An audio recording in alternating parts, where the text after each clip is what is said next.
Narito na ang mga malalaking balitang Central Luzon ngayong araw.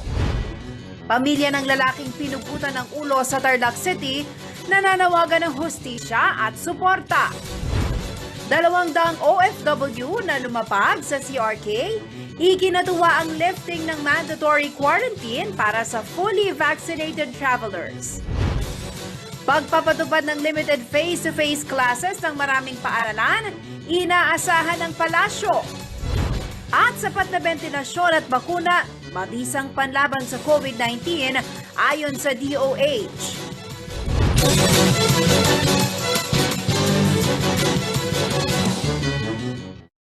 Magandang gabi ka rehiyon. Ako po si Jennifer Sarenga. Oras na para sa mga may init na balitang Central Luzon. Nananawagan po ngayon ang pamilya ng lalaking pinugutan ng ulo ng kanilang nagwalang kapitbahay sa Tarlac City. Nangyaring malagim na insidente kahapon. Ayon po sa PNP, nakuha pang iparada ng sospek ang pinuto na bahagi ng katawan ng biktima sa kanilang kalsada. Tinagari ng sospek ang isang sasakyan na nakaparada. Ayon po sa mga barangay official, matagal na nilang naobserbahan na tila may diferensya sa pag-iisip ang sospek. May live report ng ating kasamang si Paulo G. Santos. Paulo? Ating Jen, labis nga itong pangangulila nitong pamilya ng tricycle driver na si Vivencio Pulipano, Ating Jen, ang biktimang napugutan ng ulo ng nag-amok na si Romel Apolinario. Dito yan sa Sitio Paroba, Barangay Tibag, Tarlac City, na nangyari nga yan sa katanghalian ng tapat kahapon. At sa nabulabog, hindi lang yung komunidad, pati na rin yung mga nakapanood nitong ilang bahagi ng video na kumakalat ngayon sa social media, Ate Jen. At apila nga nitong si Raymar Pulipano, ito yung anak ng biktima, kung naagapan raw sana na naidala ho sa mental health facility ang kanilang kapitbahay na naging bayolente, ay hindi na sana nangyari. Hindi na raw sana humantong pa dito sa pamimerwisyo sa kanilang komunidad, na ang pinakamasaklap, Ate Jen, ay yung ikinasawi pa nga ng kanilang tatay na nagtataguyod sa 7 nilang anak o 7 niyang anak. At nabatid nga, Ate Jen, na bago pa makapanakit itong si Romel Apolinario ay naidulog na ng kanyang mga kaanak ang pagiging bayolente nito at palagi ang wala sa sarili. At sa revelasyon na, Ate Jen, ni Barangay Tibag Kagawad Manny Tiki, nitong nakalipas na linggo, bago pa ho mag-amok ito sa kanyang mga kapitbahay, ay binisita nila ito, katuwang itong ilang PNP personnel dito sa Station 5 ng Tarlac City PNP. At nakitaan na nila ng pagkabalisa, at yung terminong ginamit nga nitong si Kagawad Manny Tiki ay depressed daw itong si Romel, Ate Jen, na inakma pa silang hambalusan nitong monoblocks na kung saan ito nakaupo, Ate Jen. At sa pag-usad naman ng investigasyon ngayon nitong PNP, ang inaabangan natin, Ate Jen, is yung magiging rekomendasyon nitong piskal, dahil isa ho sa tinitingnan ngayon kung gaano katotoo na mula ho sa eksperto ay susuriin nga itong suspect na kung siya ay anong kondisyon niya dun sa usapin ng kanyang mental illness, Ate Jen. Pero sa ngayon nananatili ito sa Tarlac Provincial Hospital at gwardyado din ng PNP. So ang inaabangan natin ngayon, Ate Jen, is yung disposition nitong piskal, na isa na ho rito, mga kaibigan, ay yung kanilang magiging preliminary investigation. Pero initially, binabanggit sa atin, Ate Jen, nitong si Police Lieutenant Colonel Gerald Jake Manguera, ito ho raw kasong isinampa dito kay Romel Apolinario ay murder, Ate Jen. All right. Nabanggit mo, Paulo, na maging yung mga kapitbahay, napapansin na nila at alam na nila na may pagkabayolente, itong suspect sa krimen na ito. Prior to this, meron bang mga reklamo din na may sinaktan itong si Apolinario? Kasi nakaabot sa barangay, nakaabot sa PNP, pero walang nangyari. Nasa bahay pa rin itong si Apolinario. Alam mo, yung mga kwento ng mga magkakapitbahay doon, bago pa mangyari itong karumal-dumal na krimen, meron pang araw hinabol ito ng bolo. No? So, meron na talagang mga previous incident na naging bayolente ito. Nga lamang, yung pag-responde nitong mga otoridad para ito mapatingin sa doktor, sa espesyalista, gayon na rin sa kung ito maidala, Ate Jen, dito sa kustodiya naman itong mga nangangalaga. Sa katulad niya na ang binabanggit ng PNP sa ating panayam kay Police Lieutenant Colonel Gerald Manguera ay meron daw itong record o dun sa kanilang tinatawag na drug watch list, no, na ito user. Sa kabilang banda, palitan din ng kwento dun sa kanilang komunidad na talagang nagbalik ito sa kanyang bisyo. Yun ang sinasabi nitong kanyang mga kapwa nagtrabaho din kasi ito sa bilang traffic constable sa barangay. At nawalan ng trabaho nito naman daw taong 2020, no? At ang binabanggit ng kanyang mga kasamahan, nagbalik daw ito sa bisyo. Nakuhanan ba natin ng pahayag, Paolo, ang pamilya ni Apolinario? Ano ang naging reaksyon nila dito sa itong karumal-dumal na krimen, no, na nagawa ng kanilang kaanak?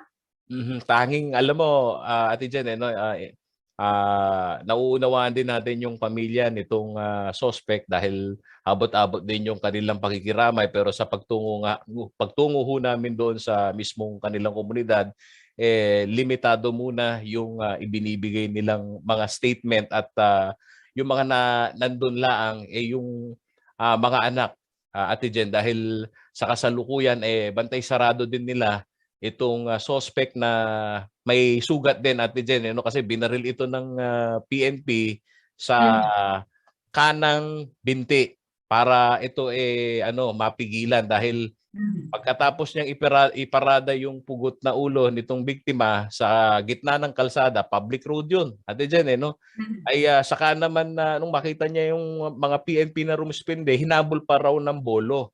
At kitang-kita rin naman natin kung maipa-flash dyan sa screen, yung mga kuha ni Parin Johnny, pati yung mga nakaparadang sasakyan, yun, na-perwisyo yung windshield. Pinag-iitak at binabanggit din ng mga tao doon, talagang nasa pa sila, state of shock pa sila, Ate Jen, nagpulasan, nagtakbuhan dahil hindi sila nagulat talaga sila, akala nila parang eksena sa pelikula, yung pangyayari. At yung kanilang yung kanilang saloobin, makaraang mapulsuhan natin doon around the community, doon sa pinangyarihan ng krimen, yung sana raw naagapan at hindi na nakapamerwisyo pa ng ganito. Maliban ba sa napaslang, Paolo, wala na bang ibang nasaktan or may iba pa bang nagreklamo? Halimbawa, ito yung mga may-ari ng sasakyan, nakita natin hindi rin biro yung damage, no, sa mga sasakyan nila. Oo, yung isa nating nakapanayam doon na hindi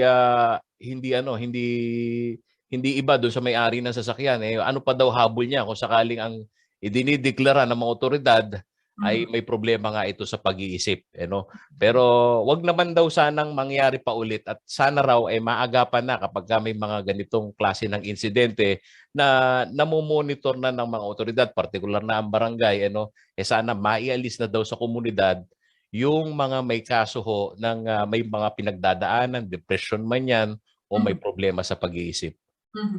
Alright, isa pang concern dito, Paolo, nabanggit mo kanina, ito yung naiwang anak nitong lapas lang, dahil dito sa krimen na ito at sila ay humihingi ng suporta. Meron bang binanggit naman ng LGU para matulungan itong mga naiwang pamilya ng biktima?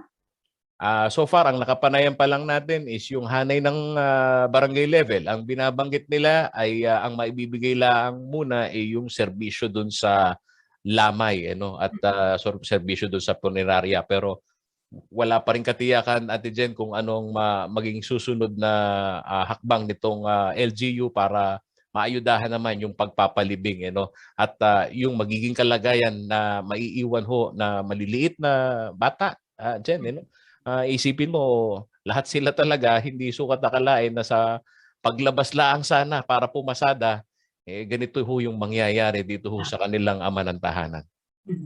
Alright, abangan pa po natin yung development kaugnay po ng kaso yan na tututukan ng ating kasamang si Paulo Santos. Maraming salamat sa iyong ulat, Paulo Santos. Samantala sa ibang balita, umaasa raw ang Malacanang na mas marami pang paaralan sa bansa ang magpapakita ng interes na magsimula na ng limited face-to-face classes matapos pong ibaba sa Alert Level 2 ang ilang lalawigan, kabilang na ang Bulacan at ang Metro Manila. Matatandang inaprubahan ni Pangulong Rodrigo Duterte ang expansion ng limited face-to-face classes sa mga lugar na nasa Alert Level 1 at Level 2. Narito po ang detalye ng balitang niya.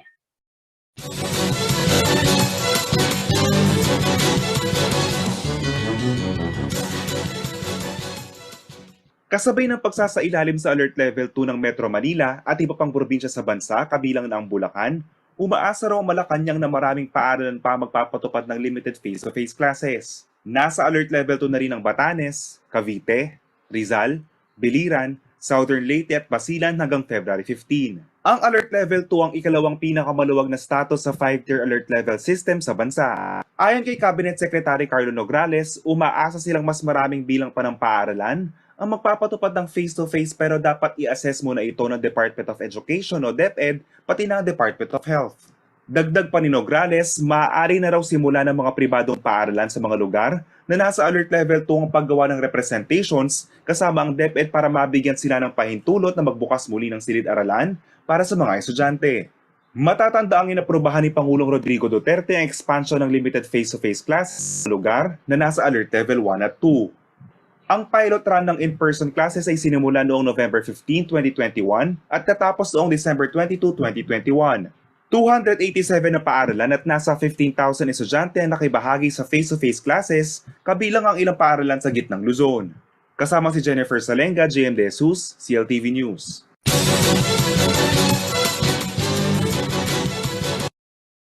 Sa pagbabalik ng CLTV News.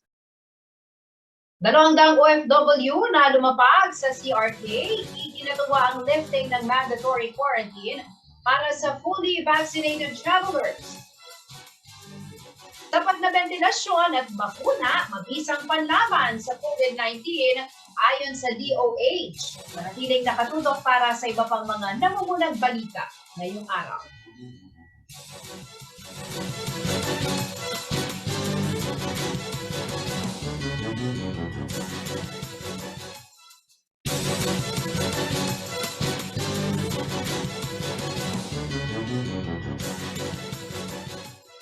Nagbabalik ang CLTV News. At sa iba pa mga nangungunang balita, iginagawa po ng maraming returning overseas Filipino workers na lumapag sa Clark International Airport ang mas pinalubag na travel protocol sa bansa. Hindi na kasi kailangan sumailalim sa mandatory facility-based quarantine ang mga fully vaccinated travelers basta mayroon silang may napresentang negative result ng RT-PCR test. Ilan po sa mga bagong bayani hindi napigilan ng kasabikan na umuwi dahil sa mas mahabang panahon umano nilang makakasama ang kanilang mahal sa buhay. Narito po ang report.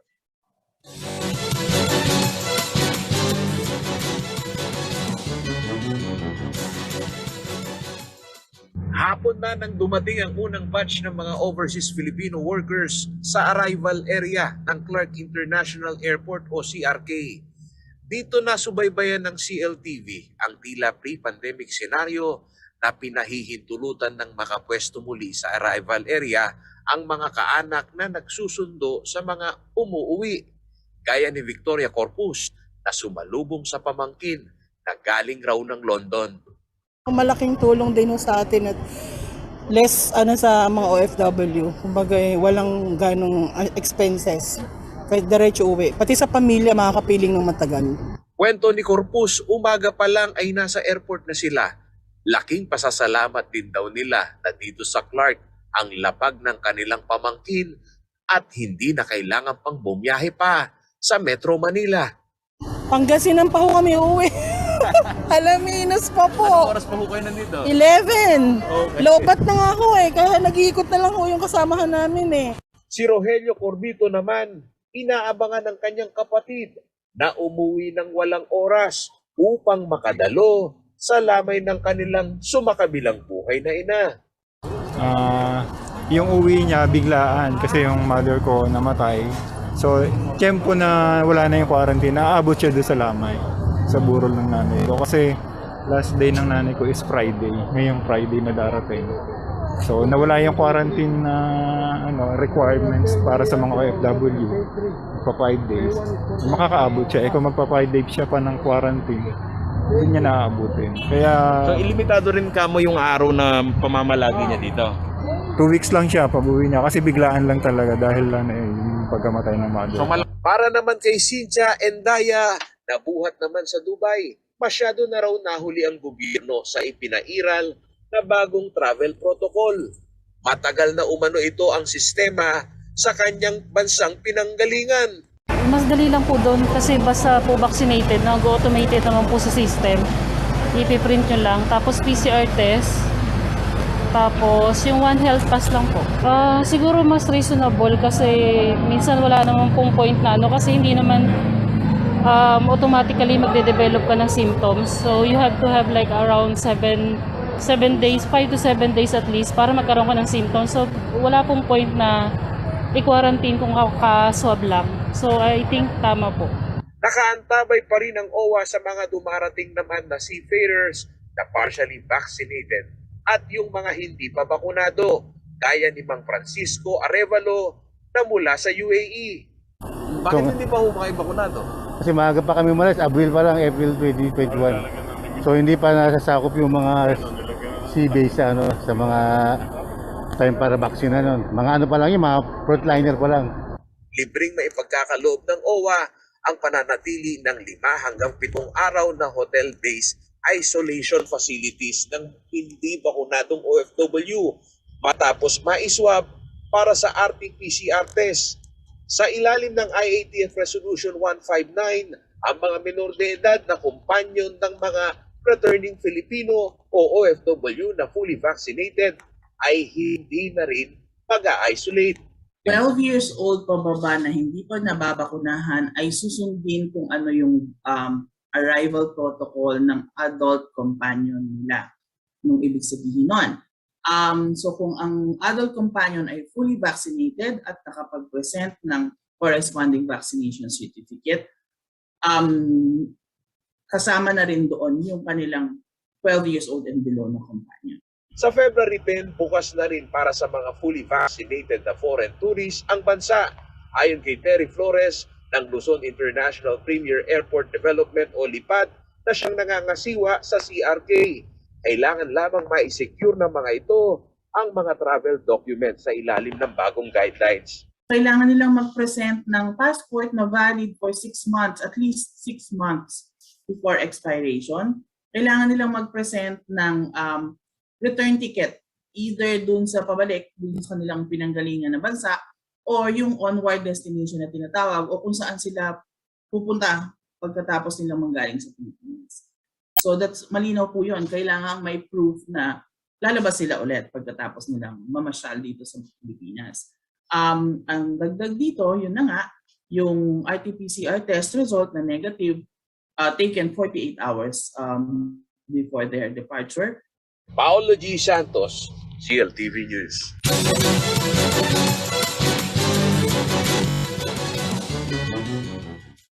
Nagpaalala ang Department of Health sa publiko na tiyaking may sapat na ventilasyon at daluyan ng hangin ang lugar na madalas paglagian natin.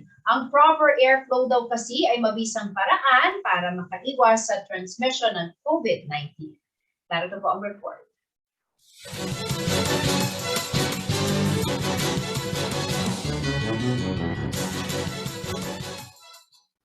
Sa press briefing ng Malacanang, ipinaalala ni Department of Health Undersecretary Maria Rosario Vergere na madaling kumalat ang novel coronavirus sa pamamagitan ng hangin.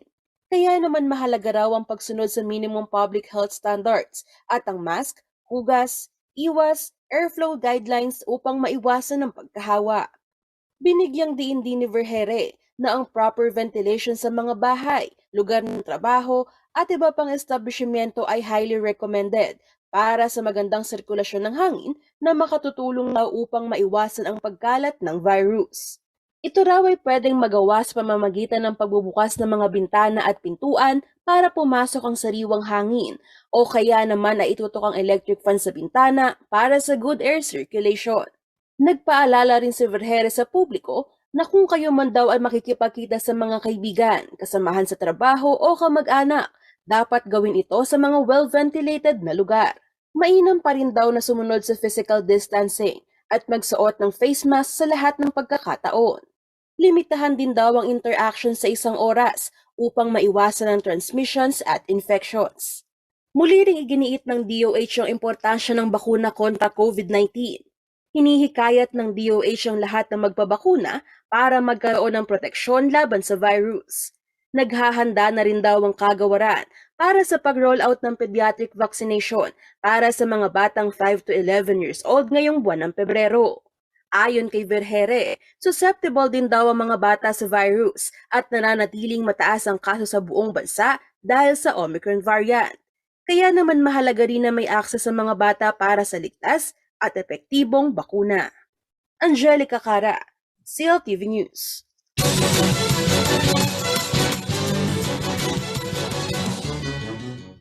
Aprobado na po sa Senado ang mandatory risk allowance para sa mga health worker.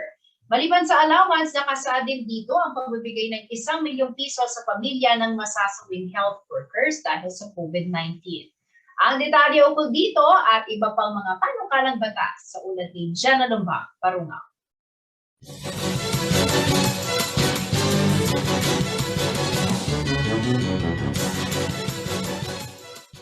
Lahat ng senador sa bansa ay pumirma pabor sa panukalang risk allowance para sa mga health workers. Ito ang Senate Bill number 2421, ang COVID-19 Benefits and Allowance for Health Workers Act of 2021. Sa ilalim ng batas na ito, lahat ng pampubliko at pribadong medical personnel sa mga ospital at COVID-19 facilities ay tatanggap ng monthly COVID risk allowance na 3,000 to 9,000 pesos depende sa estado ng peligro na kinakaharap ng mga ito. Matatanggap nila ang mga ito ng buo basta pumapasok sila ng hindi bababa sa 12 araw kada buwan. Magkakaroon din ng kompensasyon ang mga medical personnel na tatamaan ng COVID-19 dahil sa pagtupad ng tungkulin. 15,000 pesos sa mga mild and moderate cases, 100,000 para sa critical o severe cases, at 1 milyong piso para sa pamilya ng mga ito kung sila ay masasawi. Kung pipirmahan ni Pangulong Rodrigo Duterte ang panukalang batas, ay retroactive ito o sisimulan sa mga medical personnel na nagtrabaho simula July 1 ng taong 2021. Magandang balita rin para sa mga abandonadong mga bata dahil may batas na ukol sa mga karapatan ng mga ito. Inaprubahan na sa Senado ang Senate Bill 2233 o ang Foundling Recognition and Protection Act. Sa bisa ng batas na ito, ang sinumang abandonadong bata o sanggol na natagpuan sa loob ng teritoryo ng Pilipinas kasama ang mga embahada at consulate nito ay otomatikong mga natural-born Filipino citizen. Ibig sabihin, may karapatan sila na maiparehistro at maipaampon. Gayun din, kailangang maibigay sa kanila ang serbisyo ng gobyerno gaya ng edukasyon at sapat na pangangalaga. Hindi rin kakasuhan ng magulang kung ibibigay niya ang sanggol na 1 buwan pa lamang o pababa sa mga lisensyadong child care facilities sa halip na iwanan mano ito sa basurahan o itapon na lamang kung saan. Sa tala ng Philippine Statistics Authority as of December 2021 ay nakapagtala na sila ng hindi bababa sa 6,500 na mga certificate ng mga inabando ng mga bata, habang ang Department of Social Welfare and Development o DSWD ay mayroon namang mahigit 1,400 na mga iniwanang mga bata na handa na para ampunin. Sa ating mga sangguniang kabataang kagawad, nakalusot na sa third and final reading ng Kongreso ang panukalang House Bill 10698. Binibigyan ng proposed bill na ito ang mga SK kagawad ng monthly allowance at sila rin ay otomatikong civil service eligible. Sa kasulukuyan kasi, ang mga SK chairperson lamang ang may ganitong pribilehyo. Kaya kung may sasabatas ito, makatatanggap na rin sila ng iba pang benepisyo na katulad ng sa SK chairperson. Jenna Lumbang Parungaw, CLTV News. Sa pagbabalik ng CLTV News, kilalanin ang senatorial candidate na si Attorney Alex Lacson. Virology and Vaccination Institute dapat nang maitayo sa bansa ayon sa NTFAC. Manatiling nakatutok at magbabalik ng CLTV News.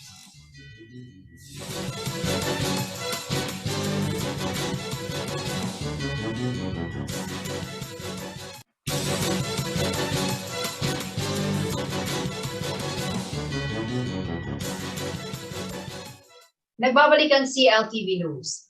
Ang panauhin po natin ngayong gabi ay nag-iisang taga-Visayas at tubong Visayas sa senatorial line-up ni VP Lenny at Senator Kiko.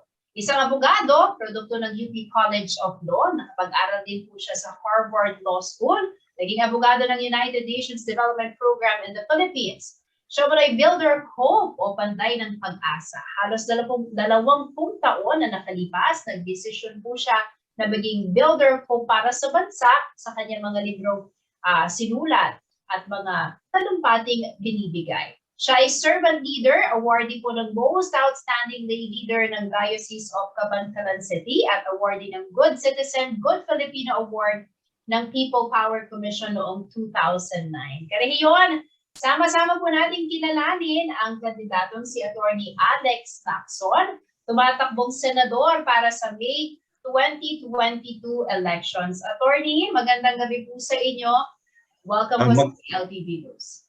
Magandang gabi po sa inyong lahat. Magandang gabi, Jennifer. Magandang gabi po sa lahat ng mga kababayan natin sa Central Luzon. Maraming salamat po sa imbitasyon. Yes, ito po ay magandang pagkakataon upang ipakilala po ninyo ang inyong sarili, lalo na sa ating pong mga karehiyon dito sa gitnang Luzon. Sino po ba si Attorney Alex Lacson? Si Attorney Alex Lacson po, tulad po ng sinabi kanina sa introduction, taga-Visayas po at nag-iisang taga-Visayas sa linyada po ni VP Lenny. Galing po sa isang ordinaryong pamilya sa Visayas po. Public school teacher ang nanay, high school graduate man ang tatay. Working student po, buong buhay ko sa kolehiyo. Nagtrabaho sa araw, nag-aral sa gabi hanggang sa naging abogado. Produkto po ng hard work at ng pagsisikap. Nagbago lang po ang buhay natin nung tayo po ay naging abogado. At naging pinala din po na nakapag-aral sa Harvard University sa Amerika at naging abogado po ng United Nations Development Program in the Philippines. Naging presidente at CEO din po ng isang Public Governance Institute na tumutulong sa maraming LGUs at NGAs or National Government Agencies sa pagpapatupad ng kanilang mga programa at proyekto para makamtan nila ang kanilang mga development goals and transformation programs ayon sa prinsipyo ng mabuting gobyerno. At halos 15 years na rin po na tumutulong sa paggawa ng trabaho, hanap buhay sa mga mahirap na pamilya sa iba't ibang probinsya bilang Director po at Vice President ng Alay Buhay Foundation. At dahil produkto po ako ng scholarships, believer po ako ng scholarships. So pagpasensya na po kung sasabihin ko po itong susunod na sasabihin ko po. Kasi pag panahon talaga ng eleksyon, inaangat po natin yung mga bangko natin.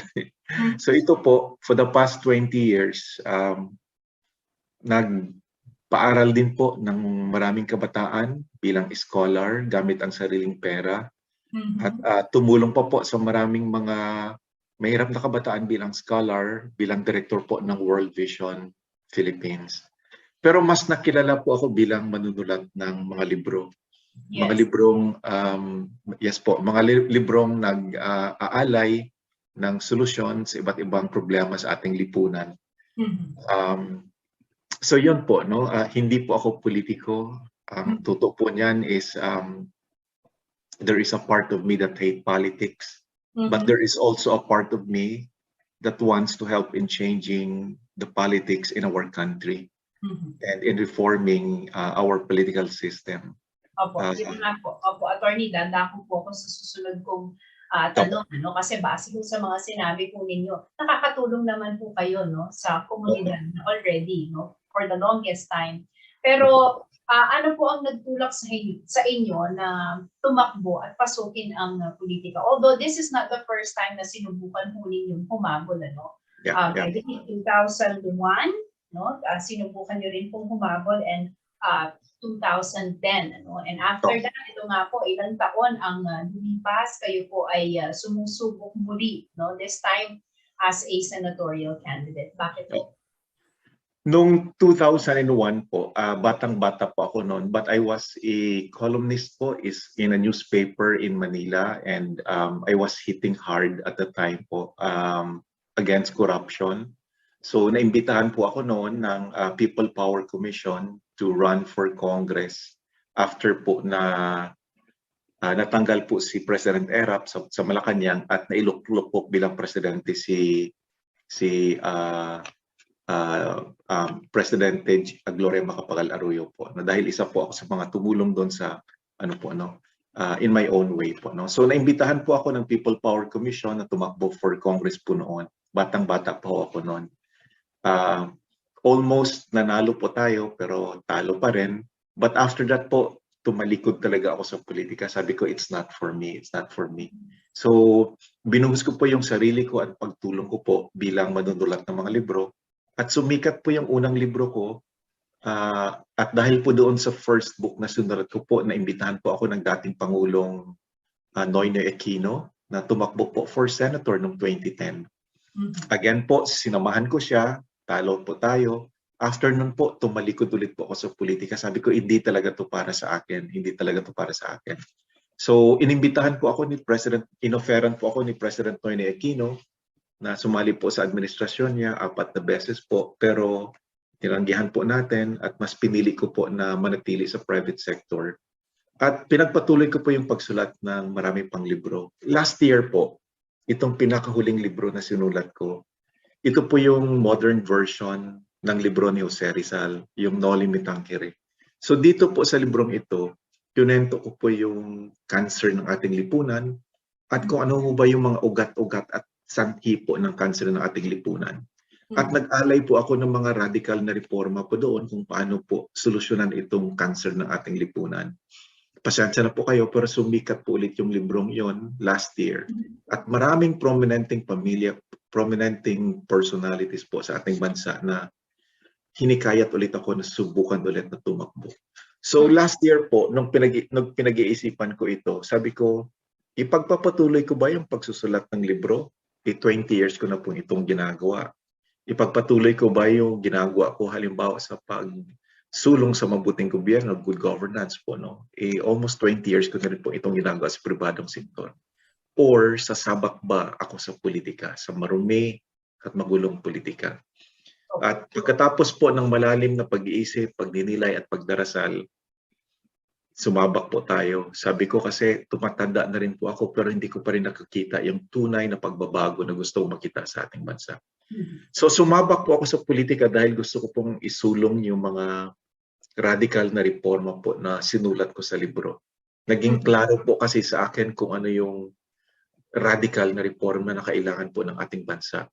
Naging klaro po sa akin. Yes, Attorney, given the chance, ano po ang mga bibigyan prioridad po ninyo sa Senado?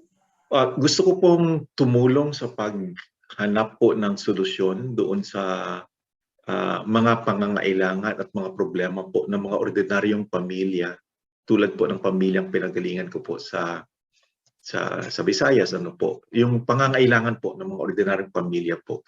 So una po, no, may programa po ako na sinusulong. Ito po ay tinatawag ko po ito na family health card, no? Kasi po ayon po sa research ng isang European na think tank po, yung Forrester Consulting, halos 80 milyones daw ng mga Filipinos po ngayon ang nabubuhay lang daw sa utang, no? Marami sa kanila baon na baon sa utang. 80 million daw nabubuhay lang sa utang. At pag nagkasakit ang isang miyembro ng pamilya nila, hindi nila alam kung saan nila kukunin ang pera pambayad sa ospital.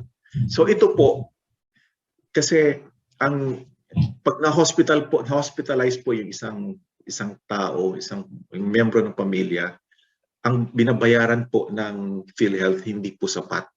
Kulang na kulang po yung binabayaran ng PhilHealth. So hindi po nila alam kung saan kukunin yung pera na hindi po binabayaran ng PhilHealth. So ito po, may ino-offer po ako na ang tawag ko po dito ay Family Health Card. Nag-aalay, sinusulong ko po dito na mabigyan ng 100,000 piso bawat pamilya po taon-taon. 100,000 piso bawat pamilya po taon-taon under po sa Family Health Card. Pag may nagkasakit po sa pamilya at yung hindi po mababayaran ng PhilHealth, pwede po nila kunin po sa card po na ito. Hindi po ito cash, ito ay card po, nandun po yung insurance, pwede po nila kunin dito. Sa susunod na buwan po, kung yung isang pamilya na naman nila na hospitalized at yung hindi po mababayaran ng PhilHealth, pwede po ulit nila kunin dito hanggang po maubos yung 100,000 piso doon po sa card na yon. So, ako po ay naniniwala na magiging malaking ginhawa at tulong po ito sa mga maraming mahirap na pamilya. At itong pondo po na gagamitin po dito sa Family Health Card, bahagi po ito ng pondo ng ating gobyerno. Pero hindi po natin padadaanin na ito sa kamay ng gobyerno. Hindi na po natin siya padadaanin sa PhilHealth, sa Department of Health, or sa mga LGUs po. Ito ay diretso na po sa taong bayan. Ang totoo, kasi alam po natin, pag dumaan po sa gobyerno, may mga magic na nangyayari kung minsan, no? So, yung lahat naman po ng budget po ng gobyerno, ito pong 5.2 trillion na budget po natin ngayon, itong taon po na to, lahat po yan ay galing po sa taong bayan at para po yan sa taong bayan. Pinapadaan lang po natin sa kamay ng gobyerno. Hoping po na ito ay gagastusin ng tama para po sa taong bayan. Pero ito pong pondo dito sa Family Health Card, tulad ng sinabi ko po, parte ho siya ng national budget natin, pero hindi na ho natin siya papadaanin sa kamay ng gobyerno. Diretso po ito sa taong bayan. Para po walang kaltas, walang bawas po. Alright. Maliban po dito, no, napakagandang plano po niyan, ano, kung sakaling sa katuparan. Maliban po dito, from what I read, ano, attorney, isa rin po sa mga sektor na nais yung tulungan din ay yung ating mga magsasaka. Opo. So, may programa po tayo sa mga para po sa magsasaka. Ito po ay tinatawag po natin itong National Dairy Program po na ang goal po nito ay ano po, no, na maiahon sa kahirapan po yung halos 4 na milyon na mga maliliit at mahirap to na magsasaka plus ang kanila pong pamilya, no?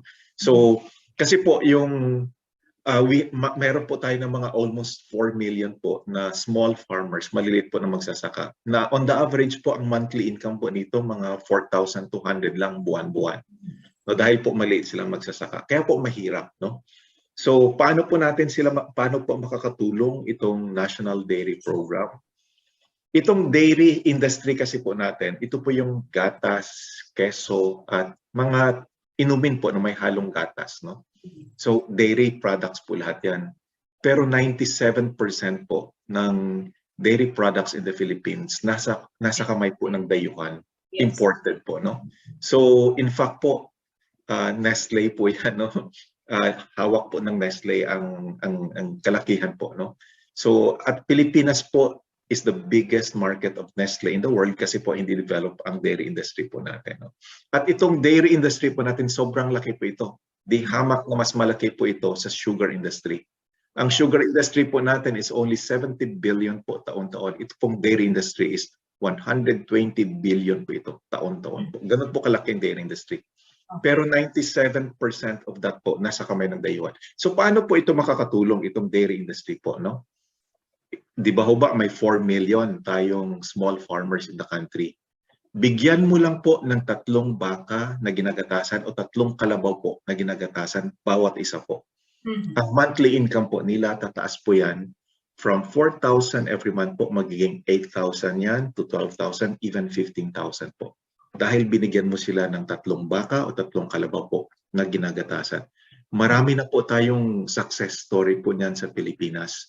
Diyan lang po sa may Nueva Ecija, si Danny Fausto, yung Danny Danny V. Fausto Farm po. He has, I think, mga 400 na Carabao dairy farm po dyan. Very successful po. No? So, ganun pong konsepto. No? So, bawiin lang po natin ito sa kamay po ng mga national dairy industry po natin. Bawiin lang po natin ito sa kamay ng mga dayuhan. Ibigay po natin sa mga small farmers po natin. Maiahon po natin sa kahirapan yung mga small farmers po sa ating bansa. 4 million po. Plus times 5 po yan. Kasi on the average po, 5 bawat pamilya. We're looking at 20 million po na Filipinos.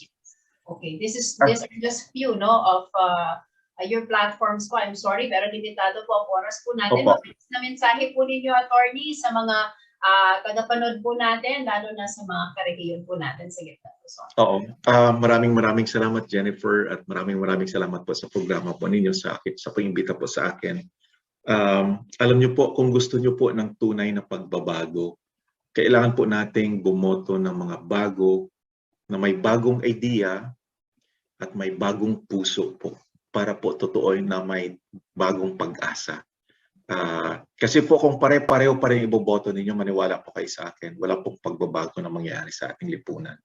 So subukan niyo po yung mga bagong katulad ko na may bagong ideya po, may bagong puso para po may bagong pag-asa. Kasama ko po si VP Lenny po at si Senator Kiko. Isa po ako sa mga senatorial candidates po nila. Maraming salamat, Jennifer.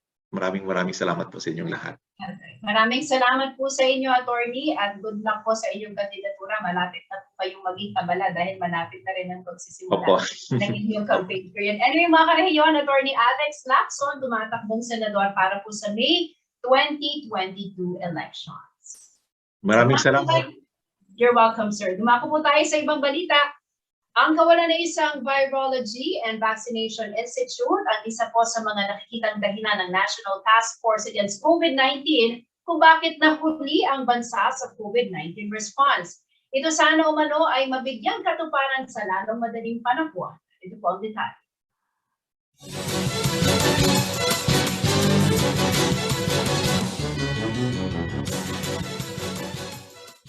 Isang aral umano para sa Pilipinas ang COVID-19 pandemic, lalo na sa aspeto ng kahandaan sa mga medical emergency.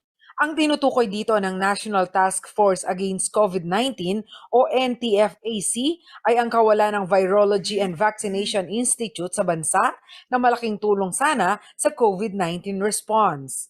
Naghahanap tayo ng mga experts, di ba? Ng infectious disease experts, epidemiology experts. Whereas kung meron ka ng Virology Institute, nandoon na yung mga eksperto at ganun din yung mga datos at mga laboratorio. Pati testing, nahirapan tayo dahil nung una, sa umpisa nitong pandemya, pinapadala pa natin all the way to Australia at napakatagal ng turnaround time. Nahuli rin umano ang bansa sa pagbabakuna dahil hinintay pa ang sobrang supply mula sa ibang bansa. Ito'y bunsod umano ng kawalan natin ng kapasidad na gumawa ng sariling atin. Dahil dito, kailangan na raw magkaroon ng sariling Virology and Vaccination Institute ng bansa. Mahalaga raw itong sangkap ng national security. Kita natin yung hirap nitong panahon ng pandemya. During the pandemic itself, nahirapan tayo mag-source ng vaccines because the vaccines na pinoproduce ng ibang countries ay ginagamit din nila. So hindi pa nila maibenta at nakita natin na part of national security ang meron tayong sariling Virology Institute at vaccine manufacturing. Yung mga ibang bansa paligid natin nakapag-bili sila ng bulk of the contents of the vaccine tapos may fill and finish facilities sila. Ang pagtatayo ng Virology Institute ay pakikinabangan umano ng bansa kung magkakaroong muli ng bantang pangkalusugan, hindi lamang sa mga tao, kundi maging sa mga hayop at halaman. Ito yung ating protection and institutionalization of the science behind fighting epidemics and pandemics of the future. Nandoon na rin yung kapabilidad para makapag-test ng bagong emerging infectious diseases. Hulyo pa lamang ng 2021 ay naipasa na ang mga panukalang batas para sa pagtatayo ng Virology Institute and Center for Disease Prevention and Control of the Philippines. Ito ang isa sa mga priority bill na hiniling ni Pangulong Rodrigo Duterte sa kanyang huling sona. Ang dalawang bersyon nito mula sa Senado at Kongreso ay nasa deliberation process na. Kalagitnaan ng Enero, inanunsyo ni House Speaker Lord Alan Velasco na kasama ito sa kanilang priority bills bago matapos ang sesyon sa darating na February 5. Diyan Rumbang Parungaw, CLTV News.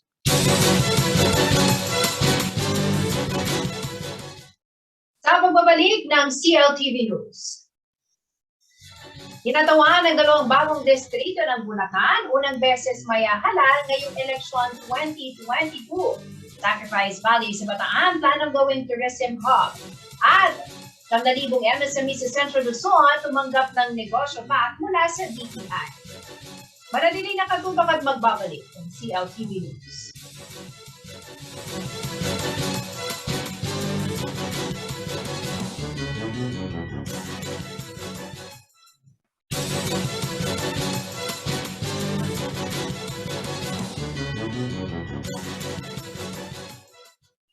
Nagbabalik po ang CLTV News.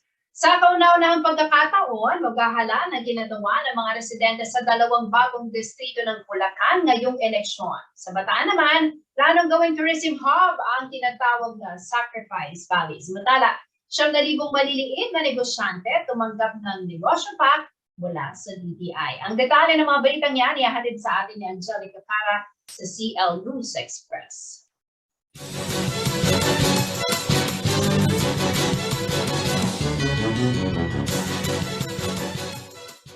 Makasaysayan para sa maraming taga-Bulacan ng election 2022.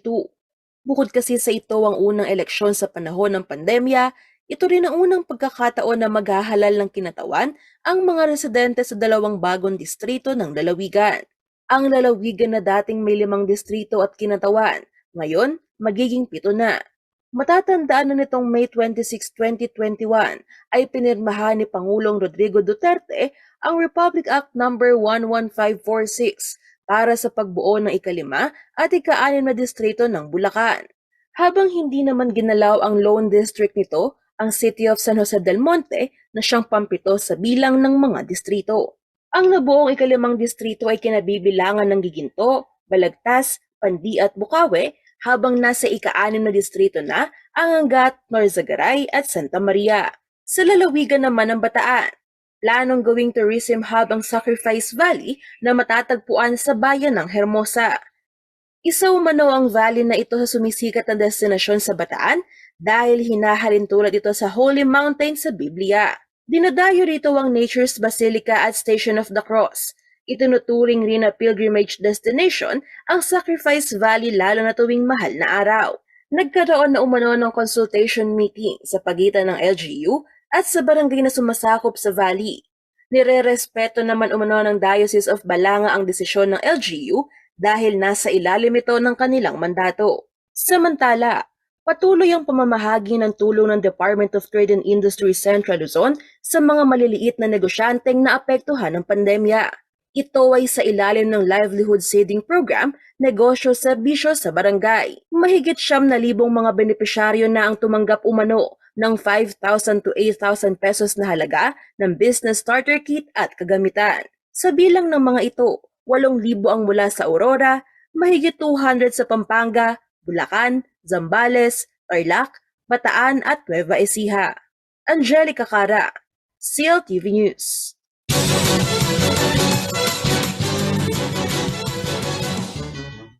Alamin naman po natin na magiging lagay ng panahon mula kay Ginoong Manny Esguerra, ang Chief Weather Forecaster ng Pag-asa Florida.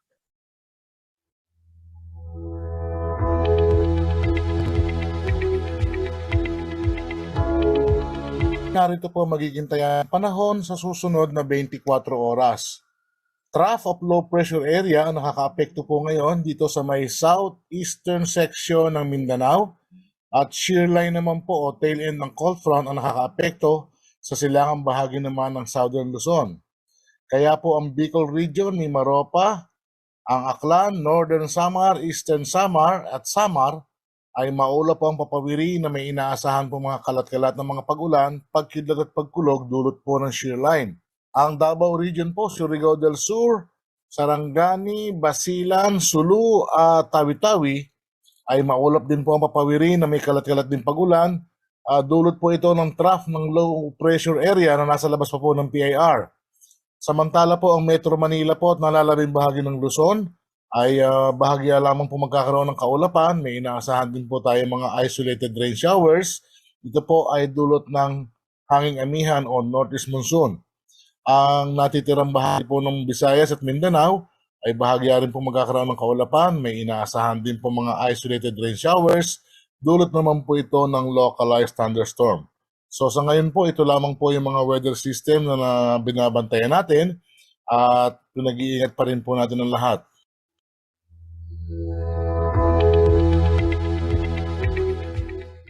At yan ang mga balitang nakalap ng CLTV News. Kasama po ang buong pwersa ng CLTV News and Current Affairs. Ako po si Jennifer Sarenga.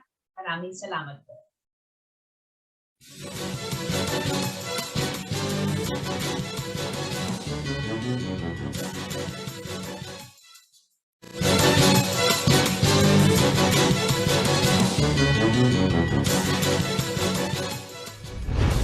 Narito na ang mga malalaking balitang Central Luzon ngayong araw. Pamilya ng lalaking pinugutan ng ulo sa Tarlac City nananawagan ng hustisya at suporta. 200 OFW na lumapag sa CRK, ikinatuwa ang lifting ng mandatory quarantine para sa fully vaccinated travelers. Pagpapatupad ng limited face-to-face classes ng maraming paaralan, inaasahan ng palasyo. At sapat na bentilasyon at bakuna, mabisang panlaban sa COVID-19 ayon sa DOH.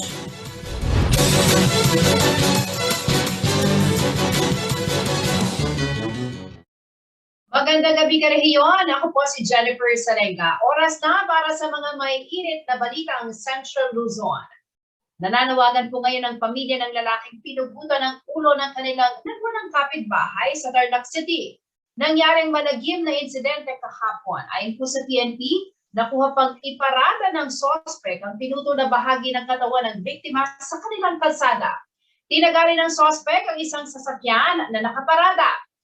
Ayon po sa mga barangay official, matagal na nilang naobserbahan na tila may diferensya sa pag-iisip ang sospek. May live report ng ating kasamang si Paulo G. Santos. Paulo? Ating Jen, labis nga itong pangangulila nitong